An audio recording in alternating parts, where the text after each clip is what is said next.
महापालिकेसाठी दिल्लीत power game.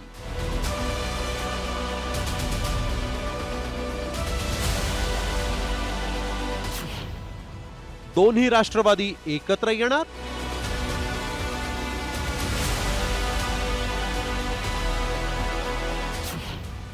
काका पुतण्याच्या भेटीची इनसाइड स्टोरी।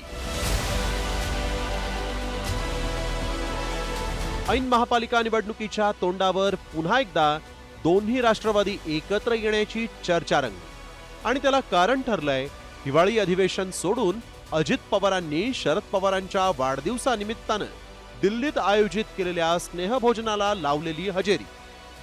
विशेष म्हणजे याच भेटीत अजित पवार आणि शरद पवारांनी बंद दाराआड तब्बल 20 मिनिटं चर्चा केल्याची माहिती सूत्रांनी दिली। तर या भेटीची इनसाइड स्टोरी ही समोर आली। शरद पवार आणि अजित पवार यांच्यात कौटुंबिक आणि राजकीय विषयांवर चर्चा। पुणे, पिंपरी चिंचवड, छत्रपती संभाजीनगर महापालिकेत एकत्र येण्याविषयी चर्चा। जिल्हा परिषद, पंचायत समिती निवडणुकीत एकत्र आल्यास फायदा होण्याची शक्यता। पवारांना पुन्हा राज्यसभेवर निवडून देण्यासंदर्भातही चर्चा।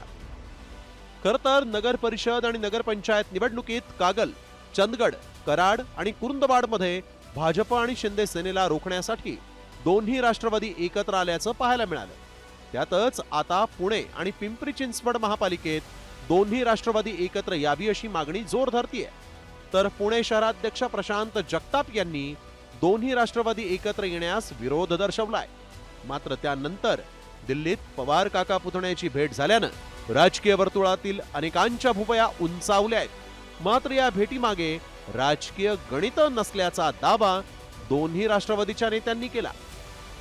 मला माहित नाही ना, मी नव्हतो तिथं, त्यामुळे मी त्याच्यावर कसं भाष्य करणार। आणि वाढदिवसाचा जेवण असेल तर सगळे येऊ शकतात। आदरणीय पवार साहेबांच्या वाढदिवसाच्या निमित्ताने दिल्लीमध्ये स्नेहभोजन आयोजित करण्यात आलं होतं आणि त्या निमित्ताने आदरणीय अजितदादा यांना स्नेहभोजनाचं आमंत्रण होतं। त्यानुसार ते आदरणीय पवार साहेबांना शुभेच्छा देण्यासाठी इतर सगळे खासदार जे आहेत किंवा जे इन्व्हिटीज होते त्यांच्यासोबत गेले होते। एका बाजूला मुंढवा जमीन गैरव्यवहार प्रकरणी अजित पवारांना महायुतीतूनच टार्गेट केल्याची चर्चा रंगली आहे, तर दुसरीकडे महापालिका निवडणुका आणि पवारांना राज्यसभेत पाठवण्यासाठी आवश्यक असलेल्या 42 मतांचं गणित यासारख्या कारणामुळे दोन्ही राष्ट्रवादी एकत्र येण्याची चर्चा आहे।